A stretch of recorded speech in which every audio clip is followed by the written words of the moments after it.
അല്ല, ഇപ്പോൾ കോടതി തീരുമാനം എന്ന് പറഞ്ഞാൽ നിങ്ങൾ വ്യാഖ്യാനിക്കും പോലെ ഇത് അന്തിമമായ ഒരു വിധിയൊന്നുമല്ലല്ലോ.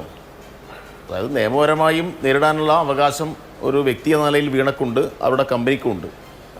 ആ വ്യക്തിപരമായിട്ടുള്ള കാര്യത്തെ മുൻനിർത്തി അല്ലെങ്കിൽ ആ അവകാശത്തെ മുൻനിർത്തിയിട്ടാണ് ഇപ്പോൾ അവർ കോടതിയിൽ പോയത്. ഇപ്പോൾ നിയമപരമായി എന്തെങ്കിലും പെശകുണ്ടോ അക്കാര്യത്തിൽ? അപ്പോൾ അതിനകത്ത് ഇപ്പോൾ താൽക്കാലികമായി സിംഗിൾ ബെഞ്ചിനൊരു വിധി വന്നിട്ടുണ്ട്. അപ്പോൾ അതിനോട് ഉടൻ തന്നെ CPM-ന്റെ സംസ്ഥാന സെക്രട്ടറി പ്രതികരിച്ചേ പറ്റൂവെന്ന് നിങ്ങളെന്തിനാണ് നിർബന്ധം പിടിക്കുന്നത്? അപ്പോൾ ഏതെല്ലാം കാര്യത്തിൽ എങ്ങനെയെല്ലാം പ്രതികരിക്കണമെന്ന് CPM-ന്റെ സംസ്ഥാന സെക്രട്ടറി അതിൻ്റെ സംസ്ഥാന കമ്മിറ്റി തീരുമാനിക്കും. ഇപ്പോൾ അതിനെക്കുറിച്ച് അഭിപ്രായം പറഞ്ഞിട്ടില്ല. അതുമായി ബന്ധപ്പെട്ട വിധിപ്പകർപ്പ് കിട്ടേണ്ടതുണ്ട്, അതുമായി ബന്ധപ്പെട്ട കൂടുതൽ കാര്യങ്ങൾ മനസ്സിലാക്കേണ്ടതുണ്ട്. അപ്പോൾ ഒരു വിധി വരുമ്പോഴേക്ക് സംസ്ഥാന സെക്രട്ടറി ആ നിമിഷം തന്നെ പ്രതികരിച്ചു കൊള്ളണം എന്ന വാശിയൊന്നും ആവശ്യമില്ല. അപ്പോൾ നിങ്ങളുടെ എല്ലാം പൊതുവായൊരു താല്പര്യം CPM-നെതിരായിട്ടുള്ള ഇടതുപക്ഷത്തെ വേട്ടയാടാനുള്ള ഒരു വാർത്തയാണെങ്കിൽ അതിനെ പർവ്വതീകരിച്ച് കൊടുക്കുക എന്നുള്ളതാണ്. അത് കുറേ കാലമായി നമ്മൾ കണ്ടുകൊണ്ടിരിക്കുകയാണ്. ഇപ്പോൾ ഇന്നലെ വളരെ പ്രധാനമായിട്ടും ചർച്ച ചെയ്യേണ്ട ഒരു വിഷയം രാജ്യത്തോട് ഉണ്ടായല്ലോ. ആ സുപ്രീം കോടതി വിധി സംബന്ധിച്ച് നിങ്ങളൊന്നും ചർച്ച സംഘടിപ്പിച്ചു. ഇപ്പോൾ കർണാടക ഹൈക്കോടതി അതിൻ്റെ ഒരു സിംഗിൾ ബെഞ്ചിൻ്റെ ഒരു വിധിയുമായി ബന്ധപ്പെട്ട് നിങ്ങൾ വലിയ ചർച്ച ഇപ്പോൾ സംഘടിപ്പിക്കുകയാണ്. ഇന്നലെ രാജ്യം ശ്രദ്ധിച്ച രാജ്യത്തെ പ്രധാനപ്പെട്ട ദേശീയ ചാനലുകൾ മുഴുവൻ എടുത്തൊരു വിഷയമുണ്ടായിരുന്നു. അത് ഇലക്ട്രൽ ബോണ്ട് അതുമായി ബന്ധപ്പെട്ട വിഷയമായിരുന്നു. രാജ്യത്തെ കുറേ കാലമായി ഗൗരവമായ രാഷ്ട്രീയ ചർച്ചയ്ക്ക് വഴിതെളിയിച്ച ഒരു കാര്യമായിരുന്നു. അപ്പോൾ അതിലൊരു അന്തിമ വിധി ഇന്നലെ വന്നപ്പോൾ നിങ്ങൾ അതിനെക്കുറിച്ചൊരു ചർച്ച നടത്തിയിട്ടില്ലല്ലോ. അപ്പോൾ നിങ്ങൾക്ക് വളരെ കൃത്യമായ ചില താല്പര്യങ്ങളുണ്ട്. നിങ്ങളുടെ താല്പര്യങ്ങൾക്ക് മുന്നിൽ നിങ്ങൾക്ക് ഇഷ്ടപ്പെട്ട നിലയിൽ നിങ്ങൾ ആഗ്രഹിക്കുന്ന വാർത്തയ്ക്ക് വേണ്ടിയിട്ടുള്ള പ്രതികരണങ്ങൾ നടത്താൻ തൽക്കാലം സൗകര്യമില്ല എന്നാണ് CPM-ന്റെ സംസ്ഥാന സെക്രട്ടറി പറഞ്ഞതിൻ്റെ മലയാളം. ഓക്കെ, ശരി. അതായത് ആ മലയാളം അങ്ങനെ തന്നെ മനസ്സിലാകുന്നുണ്ട്. പക്ഷേ ശ്രീ VK സനോജ്, അങ്ങ് പറഞ്ഞ കാര്യങ്ങളിൽ 3 കാര്യങ്ങൾ എനിക്ക് തിരികെ ചോദിക്കാനുണ്ട്. അക്കമിട്ട് തന്നെ ചോദിക്കാം. ഒന്നങ്ങയുടെ ആദ്യത്തെ സെന്റൻസ് എന്ന് പറയുന്നത് നിങ്ങൾ വ്യാഖ്യാനിക്കുന്നത് പോലെ ഇതൊരു അന്തിമ തീരുമാനമല്ല എന്നുള്ളതാണ്. അത് ഈ വിഷയത്തിൽ നിന്നുകൊണ്ടുള്ള ഒരു ചോദ്യമൊന്നുമല്ല, അങ്ങയുടെ ഉത്തരത്തിൽ നിന്നുകൊണ്ടുള്ള ഒരു ചോദ്യമാണ് കേട്ടോ ശ്രീ VK സനോജ്. ഈ ചർച്ചയുടെ തുടക്കത്തിൽ എവിടെയെങ്കിലും ഇതൊരു അന്തിമ തീരുമാനമാണ് എന്ന് ഞാൻ പറഞ്ഞത് എവിടെയാണ്? ഒന്നാമത്തെ ചോദ്യം. അങ്ങ് അതിന് മറുപടി പറഞ്ഞു പോകാമെങ്കിൽ നമുക്ക് രണ്ടാമത്തതിലേക്ക് പോകാം, അല്ല ഒന്നിച്ച് ചോദിക്കുക എന്നുള്ളതാണ് അങ്ങയുടെ താല്പര്യമെങ്കിൽ ഒന്നിച്ച് ചോദിക്കാം.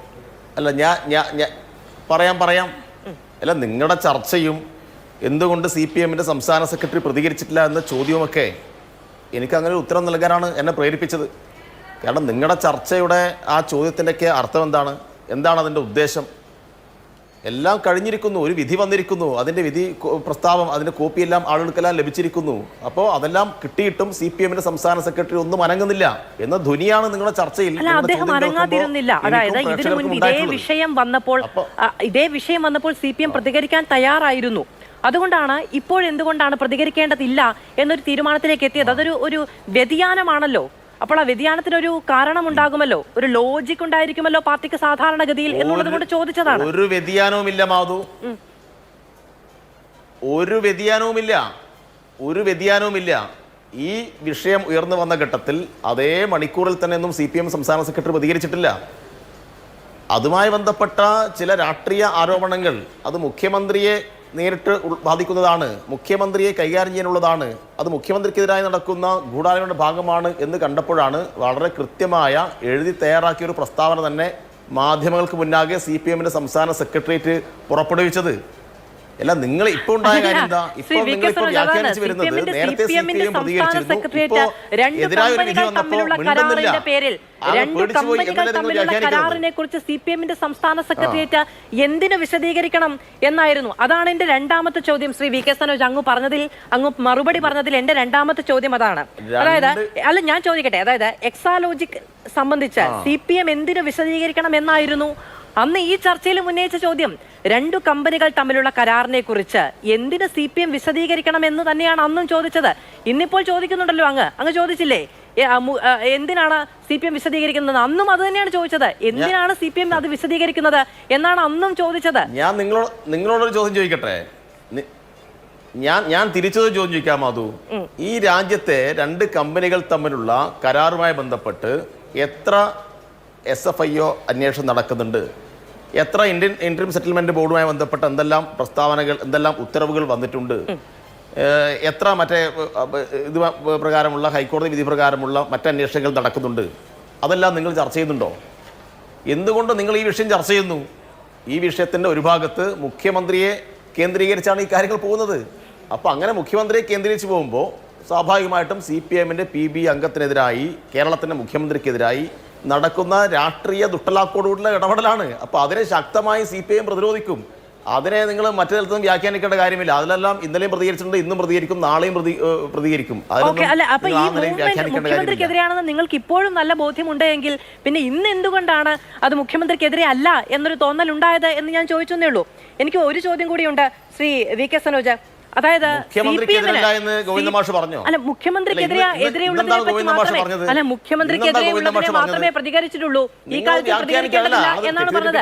അല്ല മറ്റൊരു കാര്യം, ഏത് വിഷയത്തിൽ എങ്ങനെ പ്രതികരിക്കണമെന്ന് CPM-ന് തീരുമാനിക്കാം. ഏതു വിഷയമാണ് അന്ന് പ്രാധാന്യമുള്ളത് എന്നും ചർച്ച ചെയ്യേണ്ടത് എന്നും മാധ്യമങ്ങൾക്ക് തീരുമാനിക്കാൻ കഴിയില്ല അല്ലെ? ആ വിഷയം ചർച്ച ചെയ്യാതിരുന്നിട്ടില്ല ഞങ്ങളാരും. അതിൽ ഏതു വിഷയം എപ്പോൾ ചർച്ച ചെയ്യണമെന്ന കാര്യം മാധ്യമങ്ങൾക്ക് തീരുമാനിക്കാൻ കഴിയില്ലേ? അതൊക്കെ വളരെ ഏകാധിപത്യപരമായ നിലപാടല്ലേ? ഞങ്ങൾക്ക് എപ്പോൾ എങ്ങനെ പ്രതികരിക്കാം എന്നതടക്കം തീരുമാനിക്കാം, നിങ്ങൾക്കത് പാടില്ല കേട്ടോ, അത് ഞങ്ങളുടെ താല്പര്യം അനുസരിച്ചായിരിക്കണം എന്നൊക്കെ തീരുമാനിച്ച് പ്രഖ്യാപിച്ച് നടപ്പിലാക്കാൻ ശ്രമിക്കുന്ന ഇത്തിരി കടന്ന കൈയല്ലേ ശ്രീ VK സനോജ്? മാധു, അതൊക്കെ ഈ ചർച്ച കേൾക്കുന്ന ആളുകൾ മനസ്സിലാക്കുന്നുണ്ട്. എല്ലാവരും മാതൃഭൂമി ചാനലിൻ്റെ അവതാരകരല്ല ഈ നാട്ടുകാർ മുഴുവൻ. നിങ്ങൾ പറഞ്ഞ അപ്പോൾ വിഴുങ്ങാൻ. ഇവിടെ ഞാൻ പറഞ്ഞ എന്താണ്, ഇന്ത്യയിൽ SFIO അന്വേഷണം നടക്കുന്ന വിവിധ കേസുകളുണ്ട്. നിങ്ങൾ ആ കേസൊന്നും ചർച്ച ചെയ്യുന്നില്ലല്ലോ. അത് നമുക്ക് ചോദിക്കാം, അത് നമുക്ക് BJP-യുടെ പാനലിസ്റ്റ് ചോദിക്കാം. എല്ലാവരും അങ്ങനെയുള്ള കേസുകൾ ചർച്ച അതിന്റെ ഉത്തരം അങ്ങ് നേരത്തെ തന്നെ പറഞ്ഞു. കേരളത്തിന്റെ മുഖ്യമന്ത്രിക്കെതിരെ ഉയർന്ന രാഷ്ട്രീയ ആരോപണവുമായി ബന്ധപ്പെട്ട് അതിനോട് ബന്ധപ്പെട്ട് നിൽക്കുന്ന ഒരു കേസിൽ വിധി വരുമ്പോൾ കേരളത്തിലെ മാധ്യമങ്ങൾ അത് ചർച്ച ചെയ്യും. അത് ആ കാര്യത്തിൽ എനിക്ക് നല്ല ബോധ്യമുണ്ട്. എന്തുകൊണ്ട് ഈ വിഷയം എന്ന കാര്യത്തിൽ നല്ല ബോധ്യമുള്ളത് കൊണ്ടാണ് വിഷയം ഇന്ന് ചർച്ച ചെയ്തത്. നിങ്ങളുടെ ചർച്ചയെല്ലാം വളരെ സെലക്റ്റീവാണ്. രാജ്യത്തെ സുപ്രീം കോടതിയുടെ ഇന്നലത്തെ ഉത്തരവ് സംബന്ധിച്ച് നിങ്ങൾക്ക് ചർച്ച ചെയ്യാൻ താല്പര്യമില്ല. അതുകൊണ്ട് നിങ്ങളുടെ സെലക്റ്റീവ് രാഷ്ട്രീയം ആളുകൾക്കിടയിൽ തുറന്നു കാണിക്കേണ്ട ഉത്തരവാദിത്വം എനിക്കുണ്ട്. അതുകൊണ്ട് നിങ്ങൾ ഇങ്ങനെ വളരെ ഇന്നിപ്പോ ഗോവിന്ദ മാഷ് ഒന്നും പ്രതികരിച്ചില്ലല്ലോ, നിങ്ങൾ വളരെ ശുദ്ധമായ നിലയിൽ ഗോവിന്ദ മാഷ് ഒന്നും പ്രതികരിച്ചില്ലോ എന്നൊക്കെ പറഞ്ഞാൽ എനിക്ക് അതൊക്കെ പറയേണ്ടി വരും. അല്ല, അങ്ങ് പറഞ്ഞോളൂ. ഗോവിന്ദ മാഷ് ഏതെല്ലാം കാര്യത്തിൽ പ്രതികരിക്കണം ഞാൻ പറയട്ടെ. ഗോവിന്ദ മാഷ് പ്രതികരിക്കാൻ സംബന്ധിച്ചാണോ നിങ്ങൾ ഇവിടെ പറയുന്നത്? ഗോവിന്ദ മാഷ് പ്രതികരിക്കും. ഗോവിന്ദ മാഷ് ഇപ്പൊ തന്നെ പ്രതികരിച്ചിട്ടില്ലെങ്കിൽ ഇന്നലെ പ്രതികരിച്ചതെല്ലാം വളരെ മോശമായി പോയി, അതിൽ നിന്ന് വലിയ വ്യതിയാനം സംഭവിച്ചു എന്ന് നിങ്ങൾ വ്യാഖ്യാനം പുറപ്പെട്ടാൽ അത് കുറച്ച് കടന്ന കൈയാണ്. ഞങ്ങൾ ആ വിഷയത്തിനകത്ത് നിലപാട് പറഞ്ഞിട്ടുണ്ട്. ഇതിൽ പ്രതികരിക്കേണ്ടതില്ല എന്ന് അദ്ദേഹം പറഞ്ഞതുകൊണ്ടാണ്, ഇതിലിപ്പോൾ പ്രതികരിക്കേണ്ടതില്ല എന്ന് പറഞ്ഞതുകൊണ്ടാണ് ശ്രീ VK സനോജ് ആ ചോദ്യം ചോദിച്ചത്. അന്നും ഗോവിന്ദ മാഷ് ആദ്യത്തെ ദിവസം, ആദ്യത്തെ മണിക്കൂറിൽ, ആദ്യത്തെ മിനിറ്റിലൊന്നും അല്ല പ്രതികരിച്ചത്. അത് പിന്നീട് ഒരു എഴുതി തയ്യാറാക്കിയ തീരുമാനമാണ് വന്നത്. ഓക്കെ, അങ്ങനെ അല്ല, അത് ഓക്കെയാണെന്നേ, ഇത് അന്തിമ വിധിയാണെന്ന് ഞാനും പറഞ്ഞിട്ടില്ല. അങ്ങാണ് പറഞ്ഞത് ഞാൻ പറഞ്ഞു എന്നാ, ഞാനങ്ങനെ വ്യാഖ്യാനിക്കുന്ന അങ്ങാണ് പറഞ്ഞത് ശ്രീ VK സനോജ്. ഞാൻ പറഞ്ഞിട്ടില്ലായിരുന്നു, അങ്ങാണ് പറഞ്ഞത്, ഞാൻ അങ്ങനെ വ്യാഖ്യാനിച്ചു. എനിക്ക് തോന്നുന്നത് ശരി, അത് അങ്ങത് തിരുത്തണം. കാരണം ഞാൻ അങ്ങനെ പറഞ്ഞിട്ടില്ല. അങ്ങേക്ക് ചർച്ച വേണമെങ്കിൽ ഒന്ന് റിവൈൻഡ് ചെയ്ത് കാണുകയും ചെയ്യാം, നമ്മളിത് വൈൻഡപ്പ് ചെയ്തതിന് ശേഷം. ഞാൻ അങ്ങനെ പറഞ്ഞിട്ടില്ല, അതുകൊണ്ടാണ് ഞാനത് ആവർത്തിച്ച് പറഞ്ഞത്, ഒരു ചോദ്യമായി തന്നെ ഉന്നയിക്കുകയും ചെയ്തത്.